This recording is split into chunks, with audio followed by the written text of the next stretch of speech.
mundo, no? At isa po dito ay yung pong may kinalaman tungkol po sa ginagawang hakbang po, no, ng ating pong pamahalaan na pag-aaral at pagsasaliksik ng mga ilang po mga pribadong edukasyon na institusyon po sa ating bansa patungkol po sa ano po natin na kakayahan ng bansa po natin.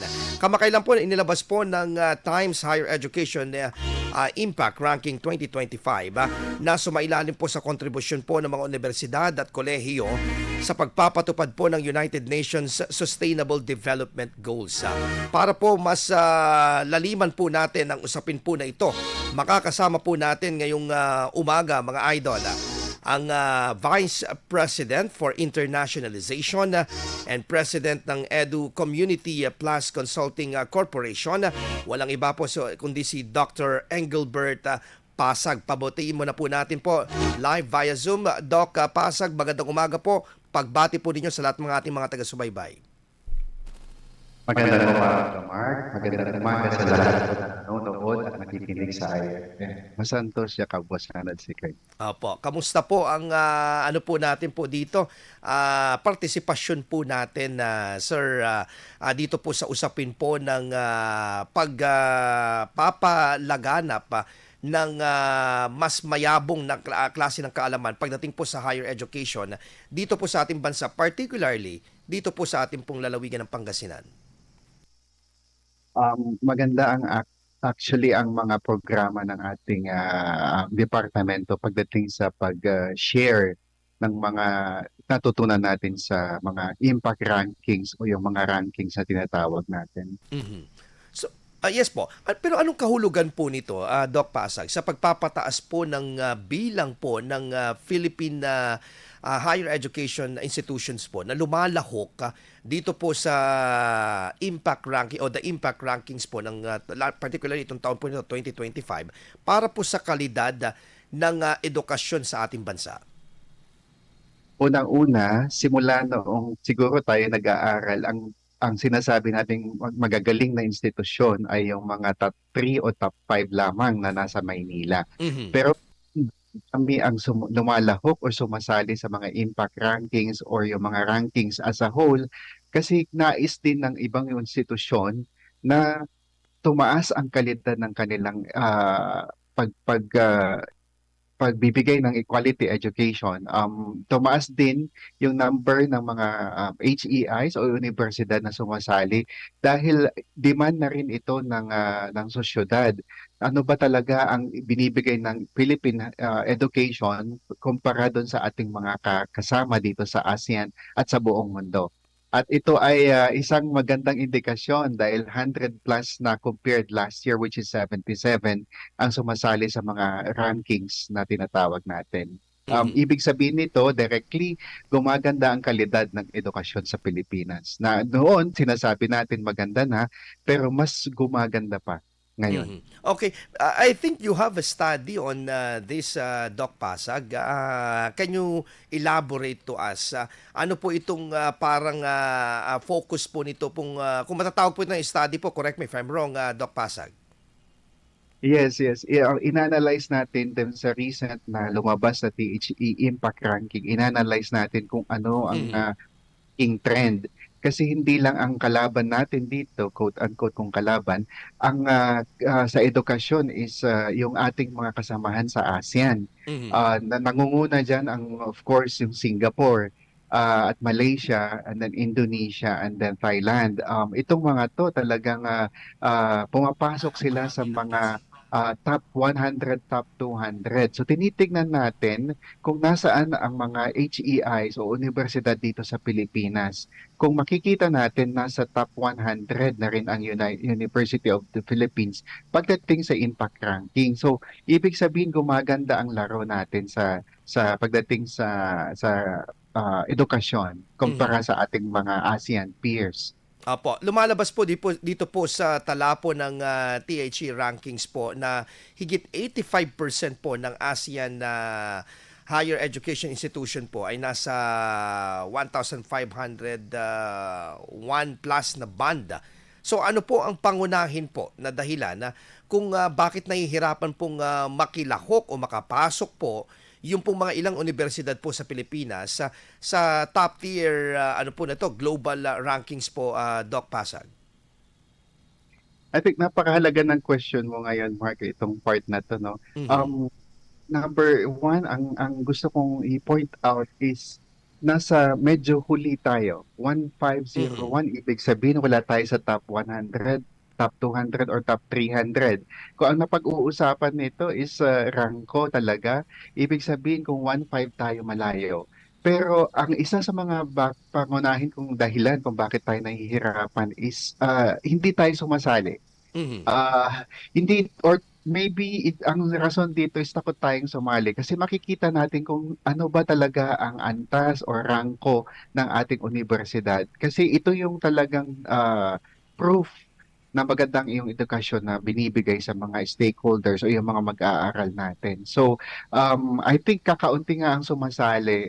Last year, 77 lang. Ngayon, Mhm. 100 plus compared doon sa 1,900 universities natin na dito sa Pilipinas. Kasama na yung mga state universities, kasama na ang private education, saka yung mga local universities and colleges. So, sana mas marami pang sumali kasi doon natin makikita, oops, ang aking universidad ay nasa top 1,000 or top 1,500. Mhm. Doon kasi natin makikita gaano tayo kalayo, plus ano pa yung pwede nating i-improve or pwede nating gawin sa ating universidad kasi transparent naman yung ranking system ng mga ng Times Higher Education, kumbaga.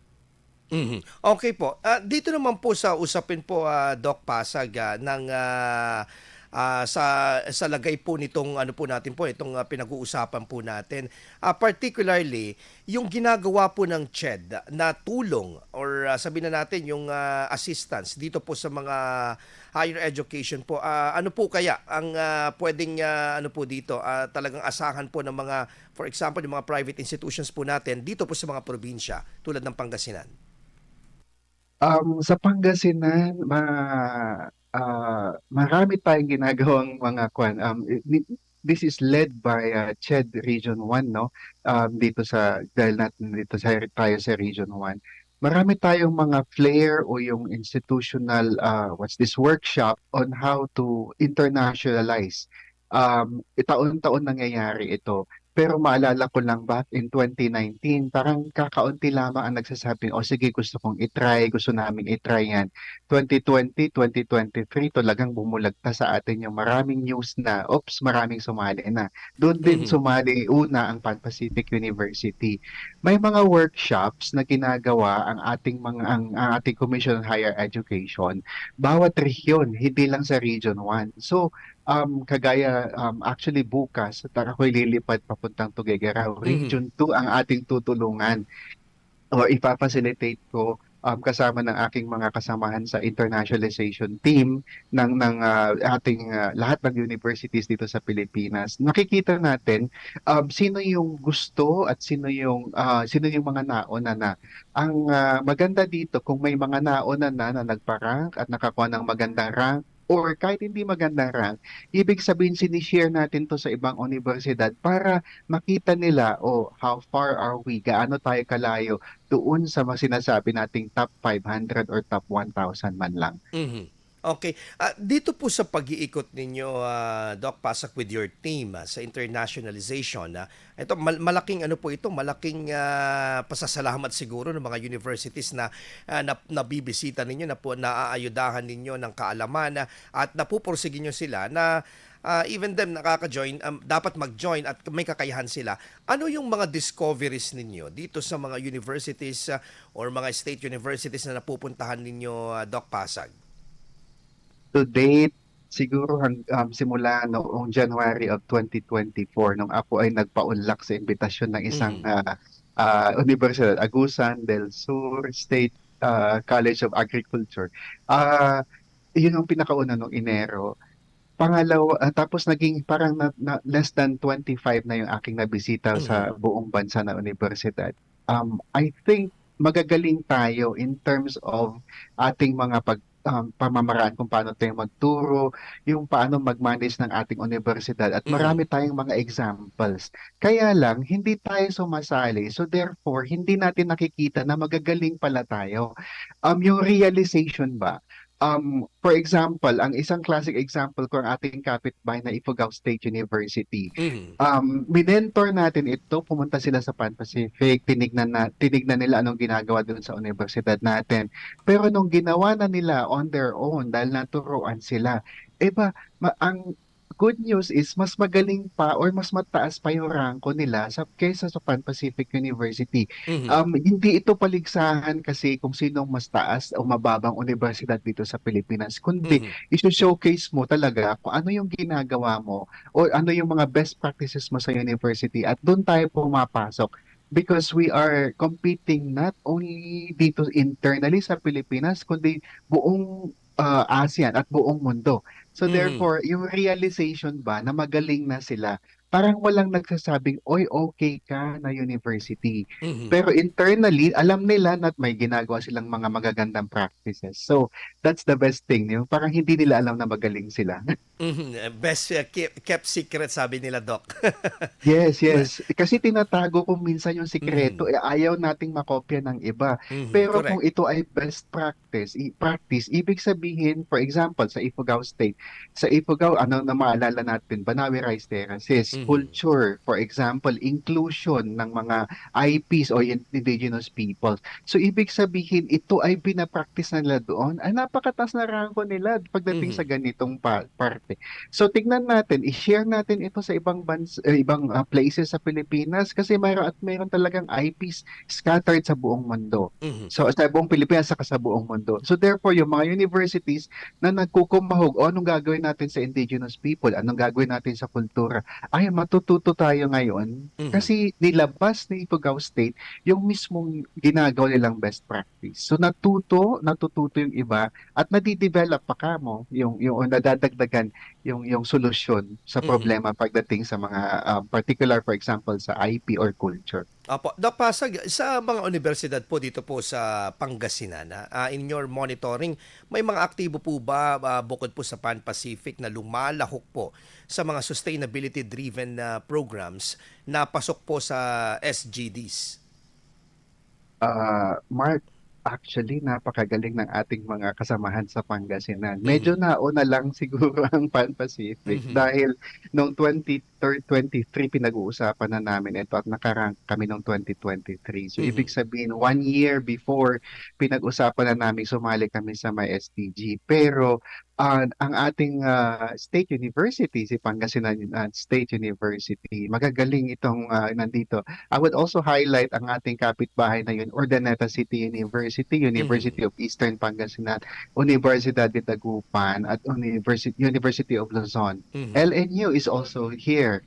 So, yeah, 13 or 13 po lahat ang lumahok Wow. sa Mhm. recent na from Region 1. Pero siyempre, nangunguna dito ang Mariano Marcos State University kung Mhm. saan galing ang ating butihing chairperson ng CHED, si Dr. Shirley Agrupis. Mhm. Na-rank sila ng 600 to 800 na. So kung himayin mo yung kanilang mga sinalihan, nasa top 300 to 400 sa tatlong categories. Mhm. And then, mataas din ang ranko ng LNU, Lyceum Northwestern University. Kasi nasa 1,001 to 1,500. Kasama din nila doon ang uh, okay, University of Northern Philippines. Pero ito ay nasa Mhm. Vigan. Pero yeah, magagaling. Especially, I would like to highlight ang ating State University. Mhm.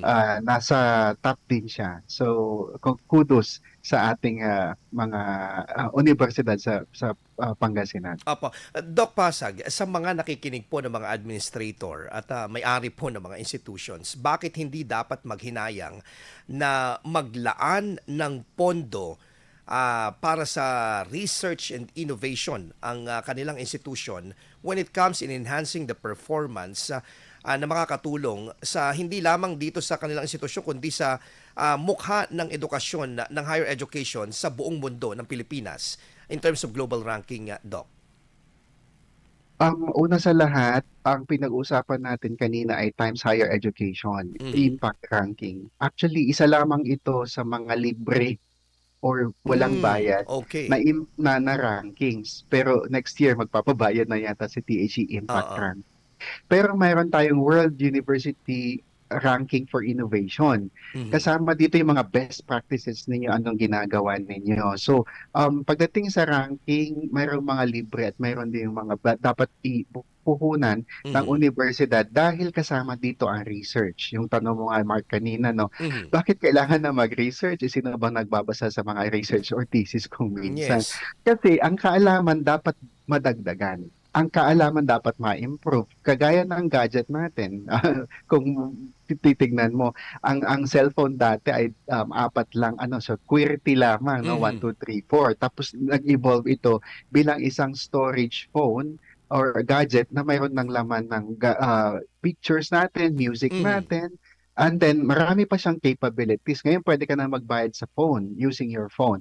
So, ibig sabihin, dumadagdag yung functionality ng ating mga telepono. At dahil dito, nai-improve yung buhay ng tao. So kung i-connect natin sa kaalaman sa research, ang research ay dapat nag-i-improve. Kasi doon dumadaan, ano, doon lumalago ang ating innovation. Yung creativity natin tumataas at yung nagiging innovative pa tayo sa ating mga delivery ng, for example, kung paano tayo magturo sa universidad. Mhm. And then yung ating buhay o yung ating status of life ay mas nagumiginhawa pagdating sa research. So therefore, sa aking personal na kwan, sana maglagay tayo ng mas maraming fund o pundo doon sa research dahil ito ay kailangan natin. Hindi lang sa ranking, kundi kung paano natin i-improve pa yung mga industriya na nandun sa ating area kung saan nag-ooperate ang mga HEIs. Opo. Ang ASEAN po ngayon and higher education institution po ay naka-focus, nakatuon po ngayon sa SGD4 ng quality education, SGD5 ng gender equality, and SGD3 ng good health and well-being. Ano po ang mga pwedeng hakbang ng mga paaralan po dito po sa lalawigan po ng Pangasinan sa palagay po ninyo para maisama po ang mga SGDs po na ito sa kanilang mga programa? Well, number one, kailangan mag-train. Kasi hindi natin alam kung anong ibig sabihin ng mga SDGs na ito, Mhm. yung Sustainable Development Goals. Ang sinasabi ng United Nations is hanggang 2030 ito. So kung tayo ay nasa 2025, ibig sabihin may 5 taon or 6 years pa tayo para doon sa finish line. Pero napakaganda ng sinasabi ng ating mga SDGs kasi pagdating sa quality education, hindi lang ito yung measurement na accredited ba yung program ng PACU or PACUCOA or ALCU or ASCU doon sa yung mga accrediting agencies. Kasi meron tayong mga level 1, 2, 3, 4 na sinasabi. Yung the best of course yung mga level 4 na programa. For example, sa Pan Pacific level 3 ang criminology. Pero doon sa usaping ano ba talaga ang quality education pagdating sa THE Impact Rankings. Mhm. Mapapansin mo, Mark, if you will look at the tool, ang quality education ay, ito ang very surprising. Ang sinasabi, do you provide free access to educational resources for those not Mhm. studying at the university? So, Mm. ibig sabihin, okay, akala namin noon, maganda ang facilities, maganda ang library namin. Kung educational resources meron, kasi online dati, Mhm. mayroon ba tayong online resources? Pero sinasabi dito, sinishare nyo ba itong educational resources sa mga hindi nag-aaral sa iyong Mhm. universidad? What does that mean? Doon sa lifelong learning na sinasabi natin, out of school youth or yung, Mhm. yung hindi naka-enroll dito, kagaya ng ninyo na mamahayag, hindi naman Mhm. naka-enroll sa universidad, pero meron ba kayong pwedeng puntahan or pwede nyo bang i-access ang kanilang mga educational resources? Number one dyan, Wi-Fi. Yeah. Kasi hindi lahat tayo nakaka-afford ng Wi-Fi. Mahal dito sa Pilipinas ang connectivity. Mhm. Pero pagdating ng alas 5, alas 6, wala nang tao sa universidad. Anong ginagawa ng universities doon sa Wi-Fi nila na napakataas ang bandwidth? Correct. Mhm. Pangalawa, kung may event sa university na hino-host natin, kagaya ng graduation, nag-iimbita tayo ng magagaling ng mga resource speakers, mga senador, for example. Mhm. Ito ba ay sinishare natin, ino-open natin sa public? kung meron tayong maliliit na, for example, mga events, sinishare ba natin to sa barangay? Iniimbita ba natin sila at ino-open natin sila? Ibig sabihin, labas-pasok ba yung outsiders dito sa atin? Of course, yung sinasabi natin security means nandoon syempre yon. Kaya lang, what THE is saying na sinishare ba natin ito sa iba? Yung ginagawa natin. And that includes our resources, ha? Yung gym natin, lahat ng mga to. So Okay. pagdating, this is Mhm. only for lifelong learning.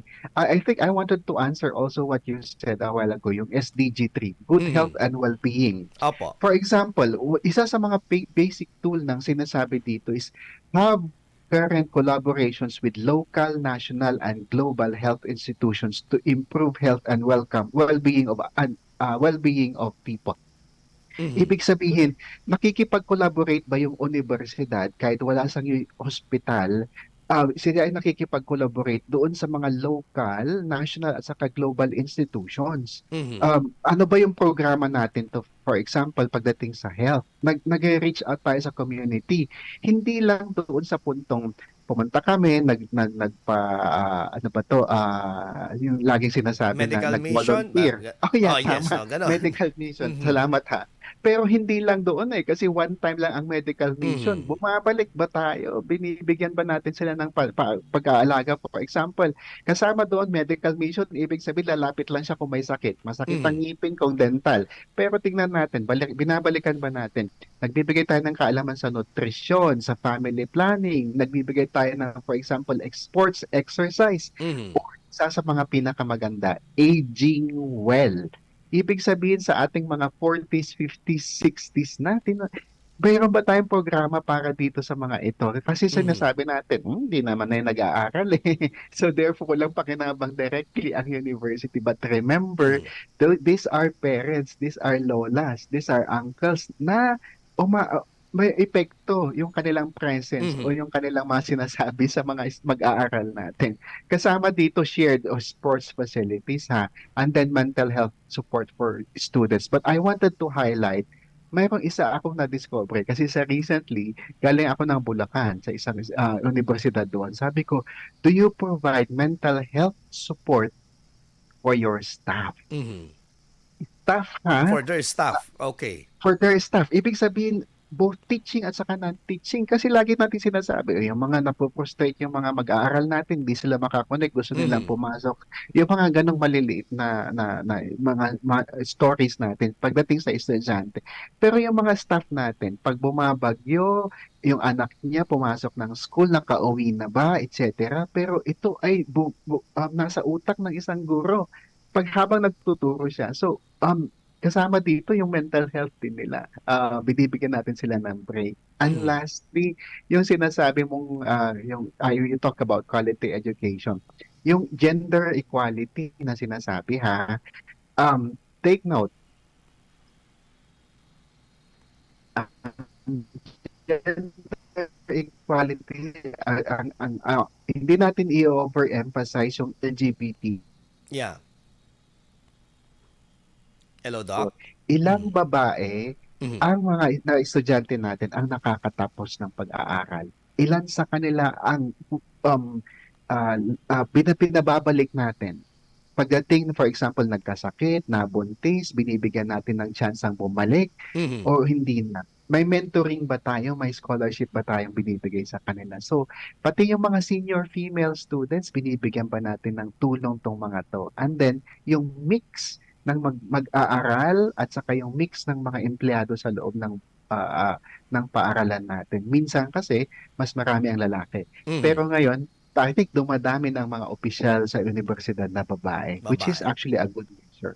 Okay.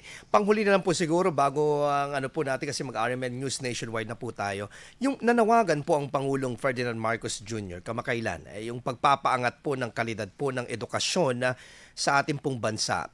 Sa palagay po ninyo, Doc Pasag, ano po ang inaasahan po na magiging kontribusyon po ng higher education institution po, particularly dito po sa Northern Luzon dito po sa lalawigan po ng Pangasinan? Kung maalala mo, Mark, or makikita mo, meron tayong mga sinasabing Oxford University, no? Ang Mhm. Oxford University ay nasa isang parang probinsya doon sa London. I would like to see, for example, na ang Pangasinan ay magiging isang bastion of research and learning and discovery. Mhm. Na sana, for example, meron tayong isang educational hub sa North. Siyempre, hindi natin matatanggal yung glory sa Metro Manila na isang Mhm. educational hub. Kundi sana ang mga Pangasinan universities kasi we have like more than 50 plus.